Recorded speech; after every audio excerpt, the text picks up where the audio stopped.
En 2026, quelque chose va commencer. Je le sais parce que je l'ai vu.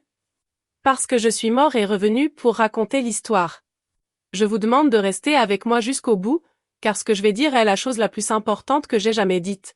Ce n'est pas une exagération. Ce n'est pas une mise en scène. Je suis vraiment mort, mon cœur s'est arrêté. Les médecins ont le dossier, l'heure. Tout est consigné. Et si je suis ici devant cette caméra, c'est parce qu'il s'est passé quelque chose que je peux pas garder pour moi. J'ai essayé de me taire ces derniers jours. J'ai essayé de digérer tout ça seul. Mais chaque fois que je ferme les yeux, je revois tout avec la même clarté qu'au moment où c'est arrivé. Et alors j'ai compris que je ne devais pas garder ça pour moi. Je devais le raconter, c'était un accident de voiture, sur une route que je connais, une route que j'ai empruntée des centaines de fois. La voiture a fini dans la rivière qui la longe, et l'eau s'est engouffrée à l'intérieur en un clin d'œil. Trop vite, essayer de sortir, d'ouvrir la portière, de briser la vitre, j'ai tout essayé, comme me le dictait ma raison dans ce moment de désespoir absolu. Mais le courant était fort, l'eau continuait d'entrer, et il y a eu un moment où je n'ai plus pu lutter. Je me souviens du froid, je n'oublierai jamais ce froid.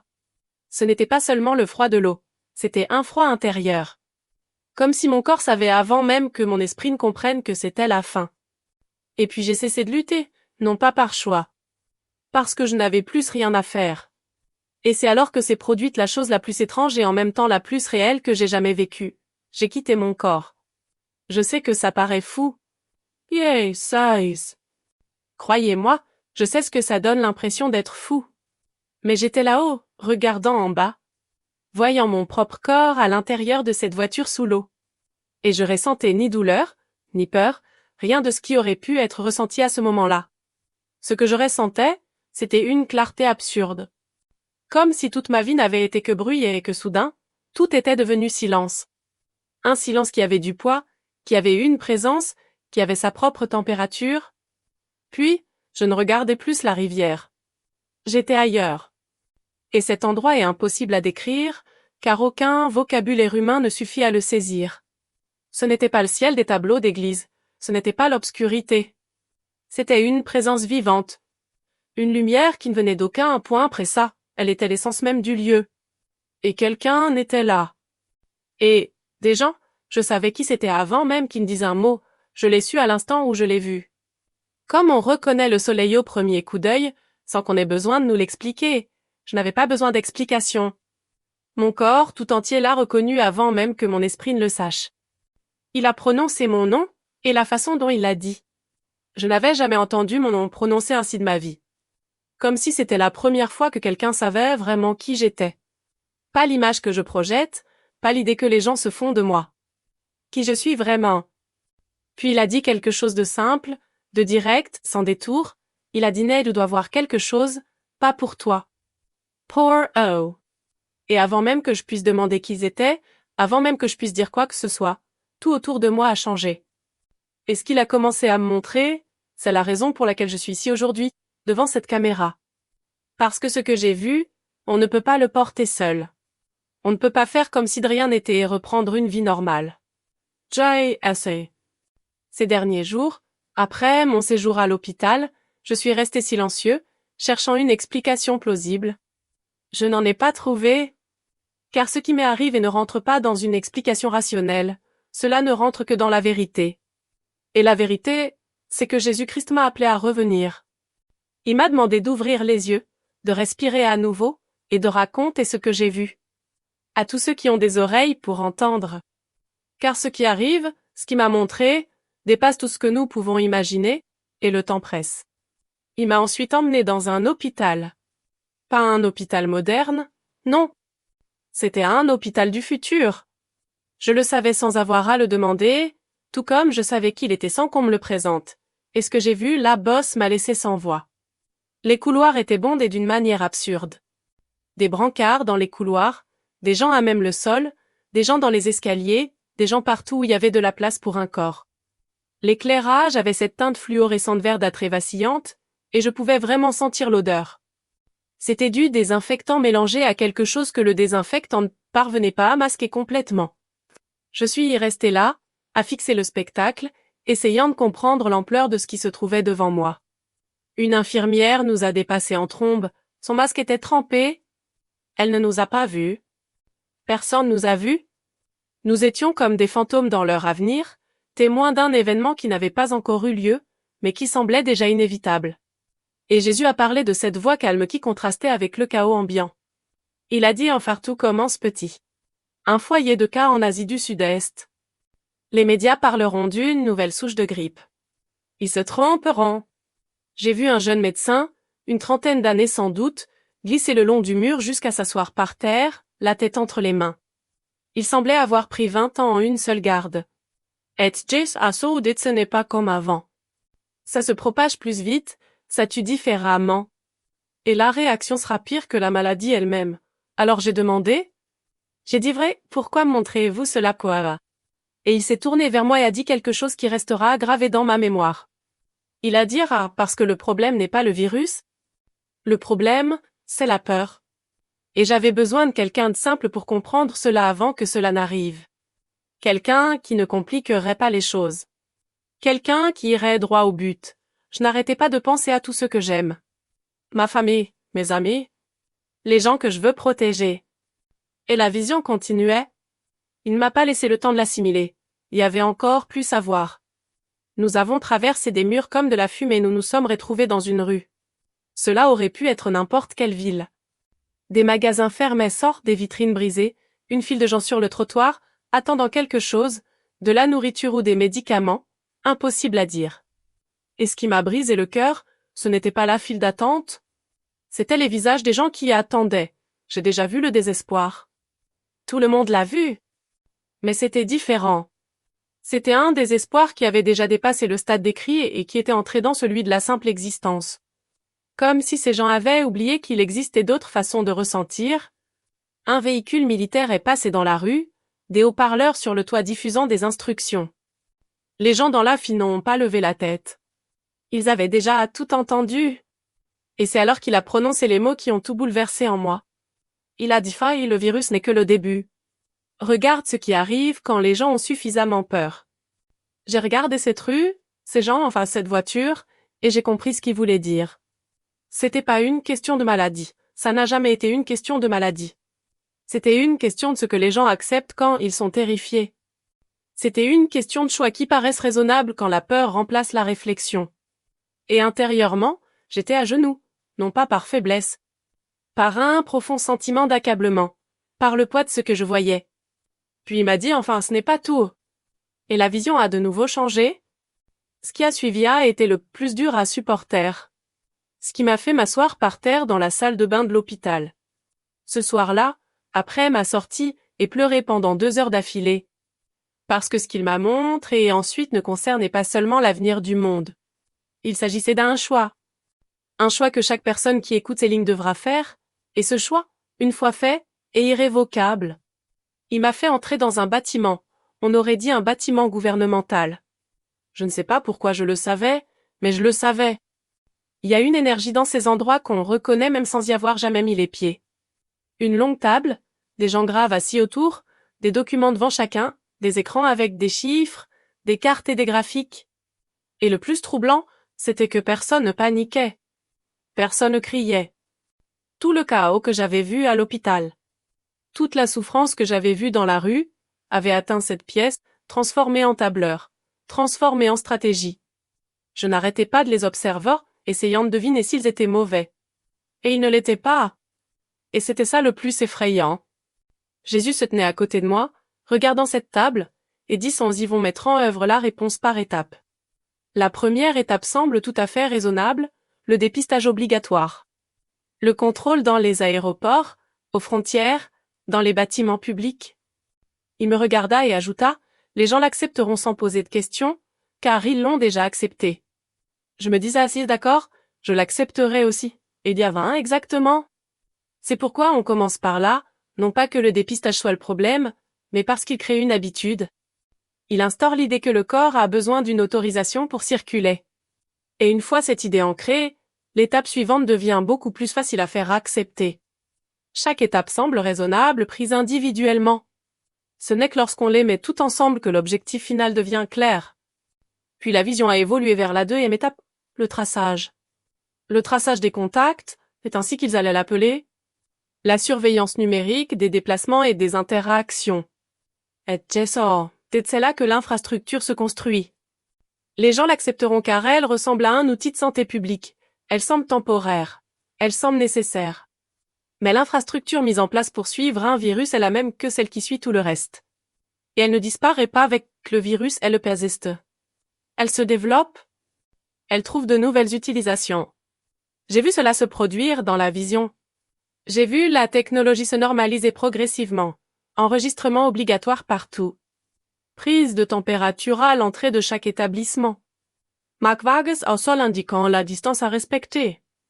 Et chacun de ces éléments, pris individuellement, semblait insignifiant. Mais ensemble ils formaient un schéma. C'était une cage qui se construisait porte après porte, tandis que les personnes à l'intérieur croyaient encore être à l'extérieur. Puis la vision a basculé sur l'hiver.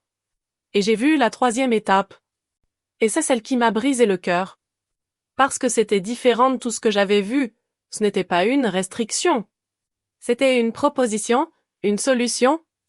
Une clinique propre et organiseur, des gens entrant dans une file ordonnante, repartant avec un sourire de soulagement.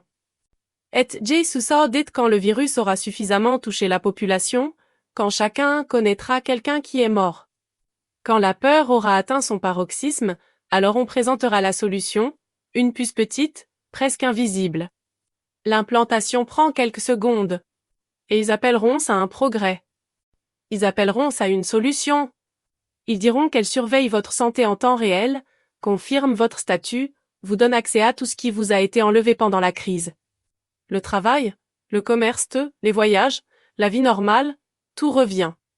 Il suffit d'accepter une simple procédure. J'ai observé les gens quitter la clinique et j'ai vu le soulagement sur leur visage.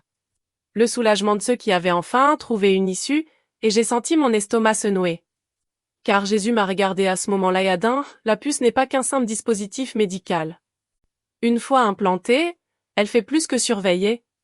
Elle interfère. Elle modifie quelque chose de fondamental dans la façon dont une personne se connecte au spirituel.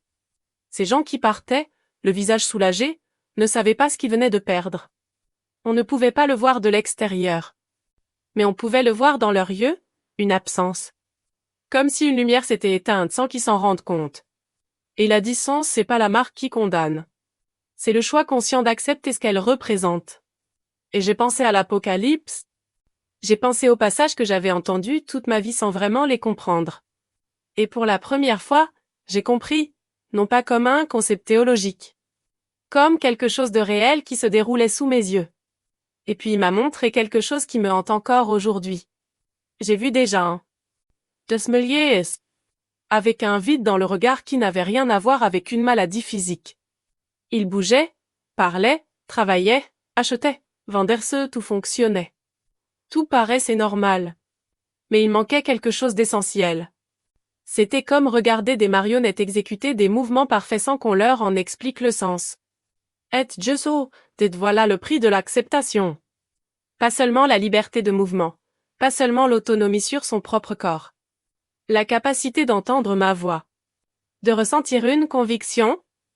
De choisir la rédemption. La puce ne sert pas seulement à suivre ma position, elle est au service de la connexion. Et c'est ce que personne y enseignant le formulaire de consentement.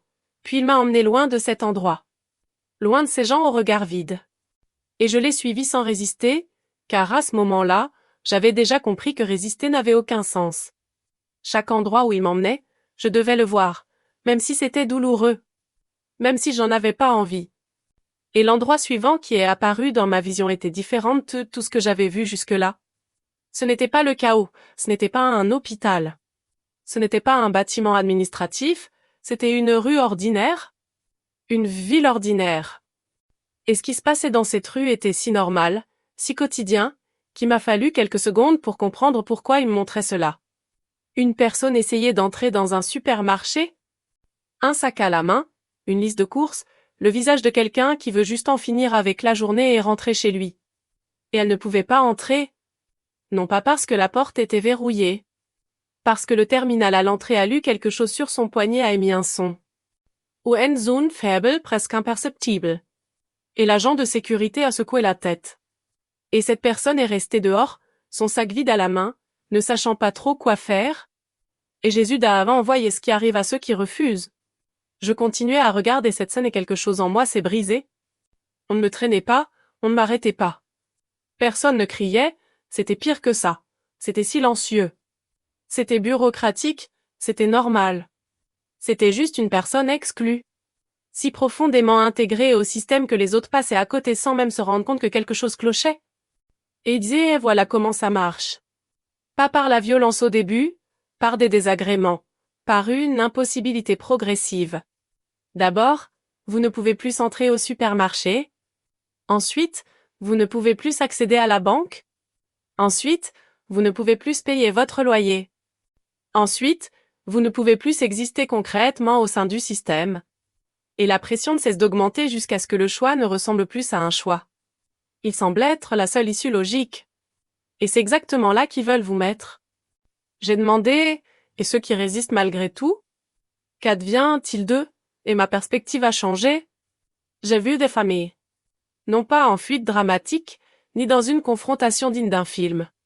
J'ai vu des familles quitter les villes avec ce qui tenait dans la voiture, dans un sac à dos, dans leurs bras. Empruntant des chemins de traverse, arrivant dans des endroits reculés dont la plupart des gens n'ignorent même l'existence. Et ces gens n'avaient pas l'air vaincus. Ils semblaient avoir pris une décision difficile et l'acceptaient. Ils semblaient avoir beaucoup perdu et avoir découvert que ce qui restait était ce qui avait toujours compté vraiment. Et j'ai ressenti quelque chose d'inattendu. Au milieu de tout cela, au milieu des visions les plus bouleversantes de ma vie, j'ai ressenti de l'espoir. Un espoir véritable. Celui qui ne dépend pas des circonstances. Et Jésus dit, il y a des lieux précis où ma protection sera plus forte. Où des communautés peuvent subvenir à leurs besoins en dehors du système. Où ceux qui refusent la marque pourront vivre pleinement et non pas seulement survivre. 5 lieux. 5 pays. Non pas par hasard. Non pas par commodité géographique. Choisis pour leur histoire spirituelle, leurs ressources et la protection qui les enveloppe déjà.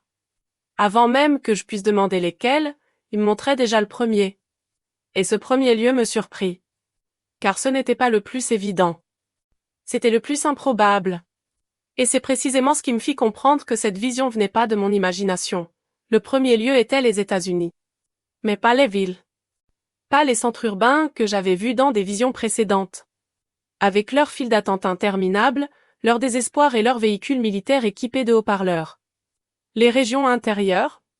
Les zones rurales reculées que la plupart des gens survolent sans même regarder en bas. Des terres qui savent encore se nourrir sans dépendre d'une chaîne d'approvisionnement industriel.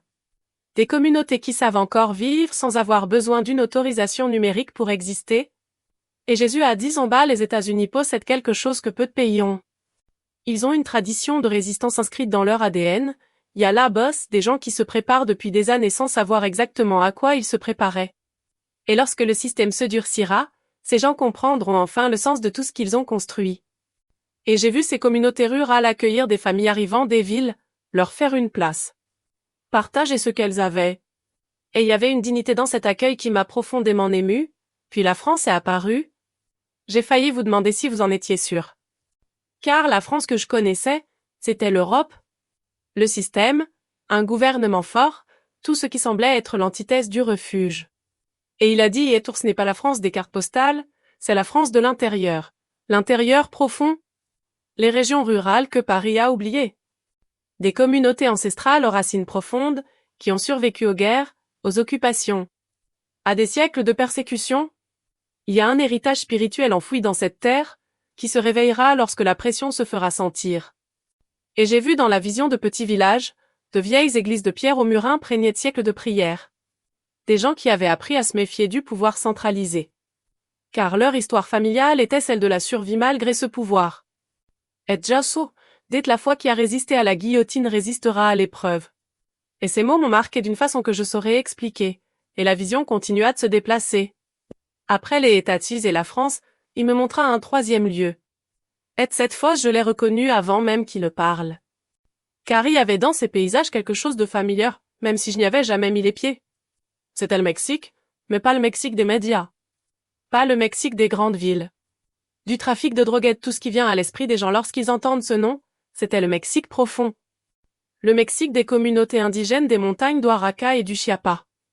Le Mexique des peuples qui n'ont jamais été complètement absorbés par le système moderne. Car ils ont toujours conservé leur propre forme d'organisation, leurs propres économies locales, leur propre spiritualité. Désormais transformés par la foi en Christ. Et Jésus, ces peuples savent des choses que le monde moderne a oubliées. Ils savent cultiver sans pétrole. Ils savent préserver sans électricité. Ils savent construire une communauté sans algorithme. Et lorsque le système mondial s'effondrera, leur savoir vaudra plus que tout ce que les universités ont enseigné ces dernières décennies. Et j'ai vu dans la vision des familles arriver dans ces communautés montagneuses du Mexique. Non pas en touristes, mais en personnes venues apprendre, contribuer, s'intégrer. Et dans ces scènes se déroulait un échange qui m'a profondément touché. Un savoir ancestral se transmettait, la foi se partageait. Différentes communautés découvraient qu'elles avaient plus en commun que ne le laissaient supposer les frontières et les langues. Et Jas Odet le Mexique surprendra le monde. Car le monde regarde le Mexique et voit ce qui est brisé, mais moi, je regarde le Mexique et je vois ce qui se prépare. Et cette différence de perspective est la différence entre le désespoir et l'espoir, entre voir la fin et voir le commencement. Puis la Colombie apparut. Et foi, et je n'eus aucune surprise. Car j'avais déjà appris que les lieux qui choisissaient étaient toujours ceux que le monde avait sous-estimés. Et la Colombie était précisément cela. Un pays qui avait traversé des décennies de conflits, de violence, d'instabilité, tout ce qui aurait dû détruire ce qui avait de la valeur. Et pourtant, il était toujours debout. Il avait encore la foi. Il existait encore des communautés qui savaient ce que signifiait résister sans perdre leur humanité. Et Jésus dit la Colombie a été préparée par la souffrance. Cela paraît cruel bien saint, mais c'est la vérité. Un peuple qui a survécu à ce qu'il a survécu ne s'effondrera pas face à une nouvelle crise, il saura quoi faire. Il saura prendre soin les uns des autres. Il saura garder la foi quand tout autour de lui cherchera à la lui arracher. Et j'ai vu dans la vision les régions les plus reculées de Colombie. Les Andes, où des communautés vivent depuis des générations loin des centres du pouvoir. L'Amazonie colombienne, avec son immensité qu'aucun système de contrôle ne saurait maîtriser pleinement. Et il y avait des églises dans ces communautés. Des églises simples, sans activité ni performance. Juste des gens réunis avec le sérieux de ceux qui savent que la foi n'est pas une option, de ceux qui l'ont appris à la dure. Et ja, dites lorsque la persécution frappera la Colombie. Ce sera l'un des rares endroits où l'Église saura déjà agir clandestinement. Car elle l'a déjà fait. Elle a survécu ainsi. Et cette mémoire institutionnelle ne disparaît pas. Elle demeure inscrite dans le corps de la communauté, attendant le moment où elle sera de nouveau nécessaire. Puis le 5e lieu est apparu. Et c'est là que j'ai été complètement bouleversée. Parce que c'était le Brésil. Et je m'y attendais pas. Non pas que le Brésil n'ait pas d'importance, mais parce que la vision du Brésil était différente des autres. Plus intense, plus chargée. Comme si ce pays en particulier avait un poids dans cette vision que les autres n'avaient pas. Et Jason, peut-être le Brésil est le cœur. Ce n'est pas seulement l'un des 5 lieux de refuge, c'est le centre de quelque chose de plus grand. La plus grande population chrétienne de l'hémisphère sud. Une foi qui n'est plus importée, qui a déjà ses propres racines, qui a déjà son propre visage, qui a déjà sa propre voix. Et lorsque l'épreuve surviendra, le Brésil sera appelé à être plus qu'un refuge, il sera appelé à être une source. Et j'ai contemplé cette vision du Brésil et j'ai vu l'intérieur du pays. Le Cerrado, l'Amazonie, les communautés riveraines, les villes de l'intérieur que la côte ignore. Et j'ai vu quelque chose qui m'a longtemps laissé sans voix. J'ai vu des gens du monde entier arriver au Brésil.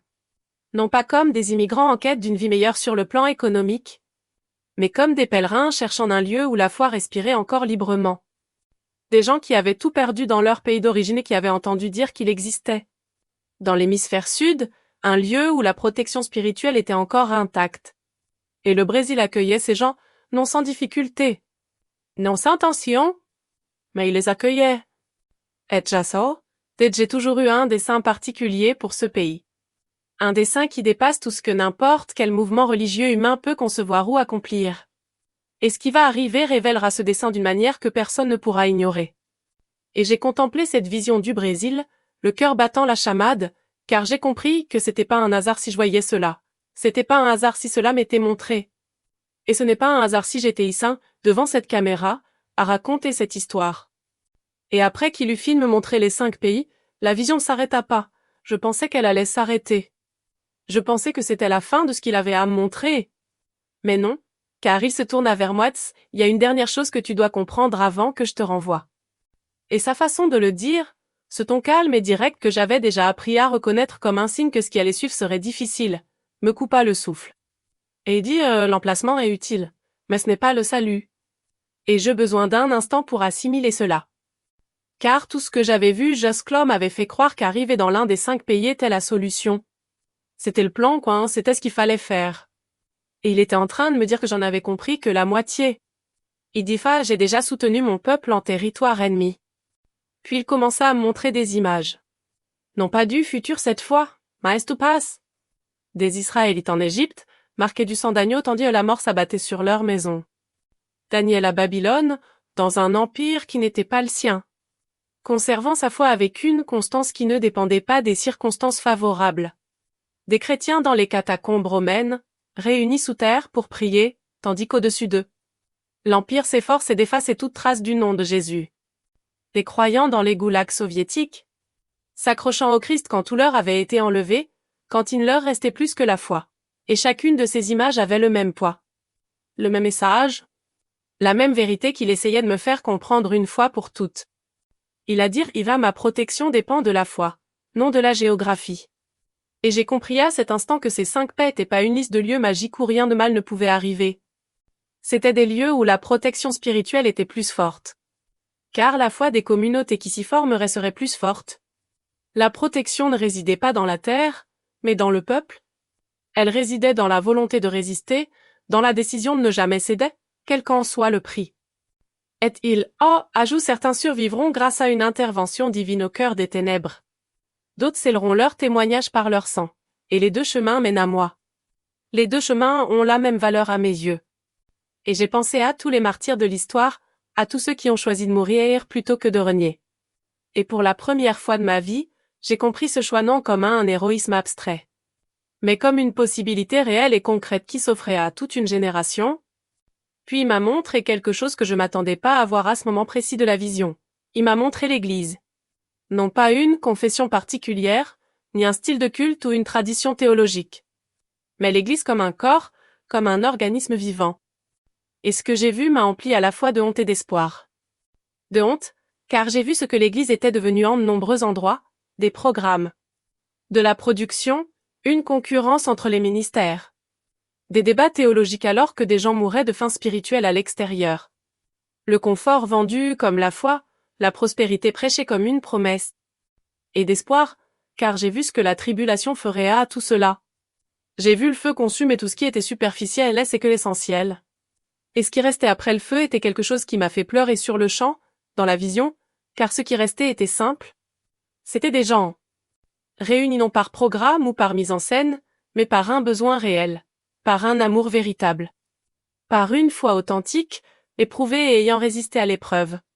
Des offices célébrés dans des maisons, dans des forêts, dans des caves. Partout où 2 ou 3 personnes pouvaient se réunir sans être vues. Pas de sonorisation, pas d'écran. Pas de retransmission en direct, juste des voix rectieuses, des prières. Juste le poids réel de la présence de Dieu sur des gens qui n'avaient rien d'autre que lui. Et Jésus a des amiens à là ce que j'ai toujours voulu. Pas les bâtiments, pas les programmes. Pas l'influence culturelle. Just tchatché. Des gens qui m'aiment parce qu'ils ont choisi même alors qu'ils avaient d'autres options et qui ont continué à m'aimer quand ces autres options disparues.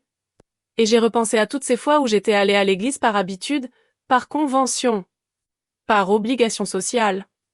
Et j'en ai ressenti le poids d'une manière que je ne pouvais feindre d'ignorer. Et à ce moment-là, il m'a regardé et a dit quelque chose qui était à la fois l'avertissement le plus grave et la plus belle promesse que j'ai jamais entendue. Il a dit l'épreuve révélera tout. Elle révélera qui est qui. Elle révélera ce qui est réel et ce qui n'est qu'une façade. Elle révélera en qui chacun a vraiment placé sa confiance. Et ce sera douloureux.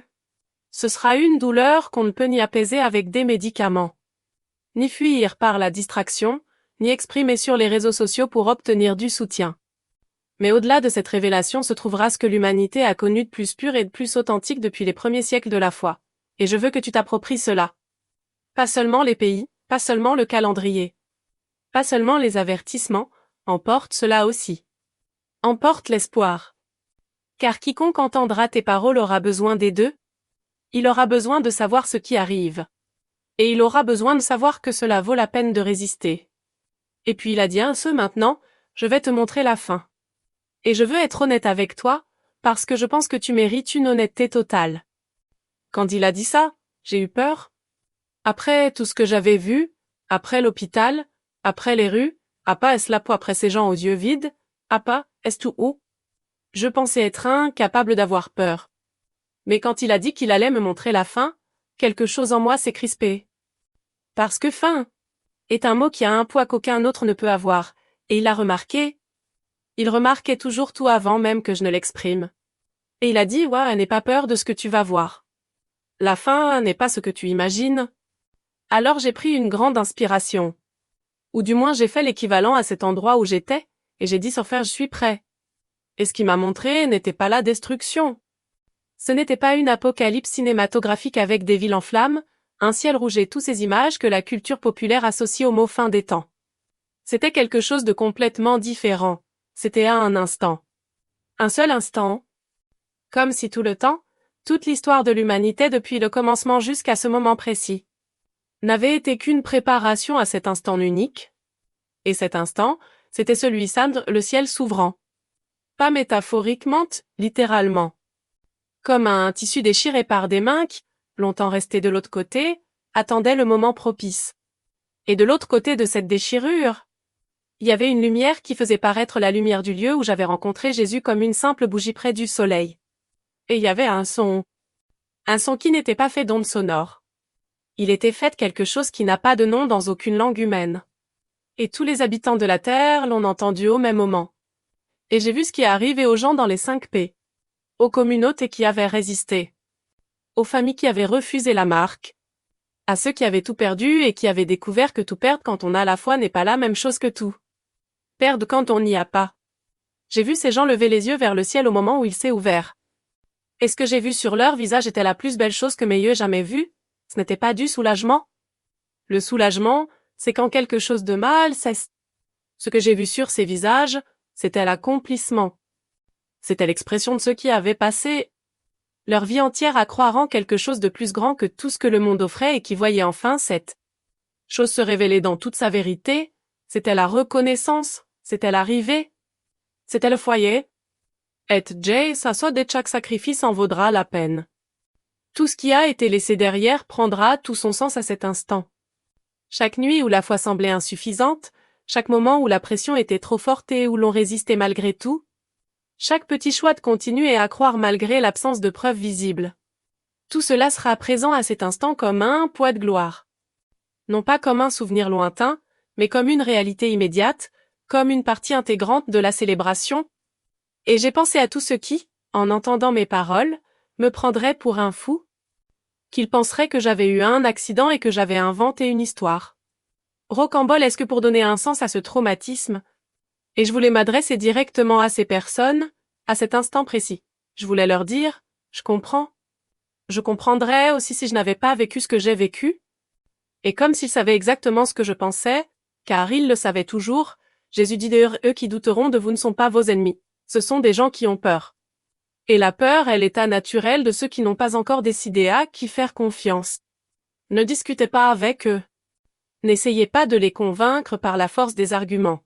Dites simplement ce que vous avez vu. Parlez avec la simplicité de celui qui sait ce qu'il sait. Et laissez-moi faire le reste.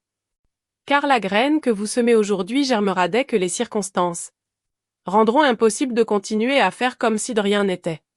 Et quand cela arrivera, les gens se souviendront de vos paroles. Ils s'en souviendront avec une clarté qui les surprendra eux-mêmes. Et à ce moment-là, vos paroles feront toute la différence entre un choix mûrement réfléchi et un choix fait par désespoir. Et puis, avant que tout ne bascule à nouveau, avant que je ne sente une force me retenir, il a dit une dernière chose, tu vas revenir différent.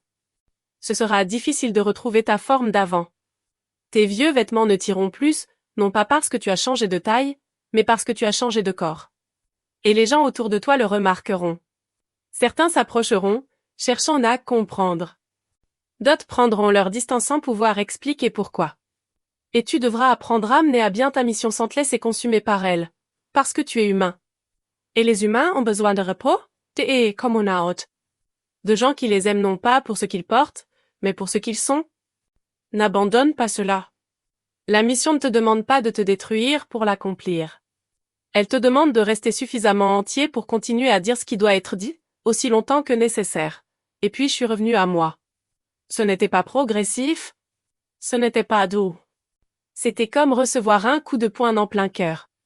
Soudain, la douleur. Soudain, une lourdeur. Soudain, l'odeur de l'hôpital. Le bruit des appareils et des voix qui hurlaient des termes médicaux que je ne comprenais pas. Mais dont le ton indiquait clairement la gravité de la situation. Quelqu'un a dit 19 minutes. Quelqu'un d'autre a dit quelques secondes avant de constater le décès. Quelqu'un a dit impossible. D'une voix qui semblait avoir momentanément oublié que l'impossible est un mot inventé par l'homme pour décrire ses propres limites. Et non celle de tout ce qui existe. Et j'ai ouvert les yeux. La première chose que j'ai vue, c'était un néon au plafond. Et j'ai pensé ce n'est pas la même lumière. Et c'était à la fois la chose la plus triste et la plus drôle que j'ai jamais pensée. Les médecins m'entouraient, me posant des questions que j'entendais sans pouvoir y répondre. Mon corps était revenu, mais il lui fallait quelques minutes pour se rappeler comment fonctionner. Comment respirer au bon rythme? Comment faire battre mon cœur sans déclencher les moniteurs? Comment occuper l'espace après avoir existé dans un lieu où l'espace physique n'avait plus aucun sens? Et j'étais allongé là, sur cette civière, fixant le plafond et repensant à tout ce que j'avais vu. J'essayais de retenir chaque détail comme on essaie de retenir de l'eau, sachant qu'elle va se renverser, mais j'essayais quand même. Mais rien ne s'est renversé. Chaque détail est resté. Chaque image est restée. Chaque mot qu'il avait prononcé est resté. Comme s'il avait été enregistré à un niveau plus profond que la mémoire ordinaire. Comme s'il avait été gravé dans l'essence même de mon être. J'ai passé 3 jours à l'hôpital. Les médecins n'en voulaient plus. Ils voulaient faire d'autres examens. Comprendre comment une personne avec les mêmes données pouvait être revenue après 19 minutes. Ils voulaient une explication qui tienne dans un rapport. Je comprends, en fait, c'est leur travail. C'est leur façon de gérer ce qu'ils peuvent pas contrôler. Transformer cela en données. En faire un protocole. Mais je savais que je n'avais pas de rapport pour ça. J'ai signé les papiers et je suis partie. J'avais des choses plus importantes à faire que d'aider quelqu'un à écrire un article scientifique sur des anomalies cardiaques. Ma famille était inquiète. Ceux qui même regardaient avec ce regard de quelqu'un qui essaie de comprendre si la personne revenue est bien celle qui est partie. Et j'avais envie de leur dire, non. Mais pas comme vous le craignez, c'est mieux, c'est plus complet. C'est plus réel. Parce que c'est ce qui arrive quand on meurt et qu'on revient à la vie. C'est pas un traumatisme. Ce n'est pas une dissociation. Ce n'est pas le syndrome austérate cardiaque décrit dans les manuels avec ce langage clinique qui vit de toute substance-là description. C'est la clarté de celui qui a vu l'OA et qui ne peut plus prétendre qu'il n'existe pas. Qui ne peut plus considérer la foi comme une option parmi d'autres pour une vie bien organisée. Qui ne peut plus insister à la messe du dimanche en pensant aux courses de la semaine. Car désormais, la messe a une autre signification. Tout a une autre signification, chaque conversation. Chaque choix. Chaque instant où l'on décide comment utiliser le temps qui nous est rendu. Et depuis ma sortie de l'hôpital, je me réveille chaque jour en me demandant que vais-je faire de cette journée, non pas avec anxiété, mais avec détermination. Et c'est pourquoi j'ai allumé cette caméra. Non pas parce que je suis la personne idéale pour le faire. Non pas parce que j'ai la formation, la tribune ou quoi que ce soit d'autre dont on ait généralement besoin pour se faire entendre. J'ai allumé cette caméra parce qu'il me l'a demandé. Tout simplement. Et j'ai appris que lorsque Jesus vous demande personnellement de faire quelque chose, vous n'hésitez pas, vous n'attendez pas le moment parfait, le matériel adéquat ou le courage nécessaire vous l'a fait. Vous le faites avec ce que vous avez. Oh vous de la manière que vous pouvez. Et ce que j'ai, c'est cette caméra. Cette pièce est le souvenir le plus vif qu'un être humain ait jamais rapporté d'une expérience de mort imminente, et cela devra suffire. Et je crois que ça suffira. Alors, je m'adresse directement à vous qui regardez ces lignes. Si vous êtes arrivé jusqu'ici, si vous avez écouté attentivement tout ce temps, je ne crois pas que ce soit un hasard. Depuis ce jour sur la rivière, j'ai appris à ne plus croire au hasard. Je crois que vous êtes là parce que quelque chose en vous a perçu un écho dans mes paroles. Et cette perception est importante. Ne l'ignorez pas. Ne la minimisez pas en la qualifiant de simple curiosité. de divertissement ou de contenu intéressant à partager, accueillez-la. Demandez-vous d'où elle vient. Demandez-vous ce qu'elle essaie de vous dire. Car la perspective qu'elle m'a offerte est bien réelle. Le temps qu'elle m'a offert est compté. Et les choix qui s'offrent à vous n'attendront pas que vous soyez prêt à les faire. Ces 5 pays existent bel et bien. Les États-Unis, la France, le Mexique, la Colombie, le Brésil. Les communautés qui s'y formeront existent bel et bien. La protection qui les enveloppera existe bel et bien. Mais plus réelle encore que n'importe quel pays. Plus réelle que n'importe quel lieu géographique, plus réelle que n'importe quel plan de préparation. C'est le choix qui se présente à chacun d'entre vous. Le choix de décider maintenant, avant la pression de la paire. Avant l'impossibilité progressive qu'il m'a montré s'installer peu à peu. Le choix de décider à qui faire confiance quand tout ce qui semblait si solide commence à vaciller. J'ai fait mon choix sous l'eau, dans une rivière glacée, sans avoir le temps de réfléchir. Vous avez encore du temps, utilisez le métier car il me l'a dit avec une clarté que je n'oublierai jamais. Le temps est plus court que vous ne le pensez. Et ce qui arrive est plus terrible que tout ce que vous pouvez imaginer. Mais au-delà de tout cela, il y a une lumière qui justifie tous les sacrifices, j'ai vu cette lumière. Et je suis revenu ici juste pour vous dire qu'elle existe.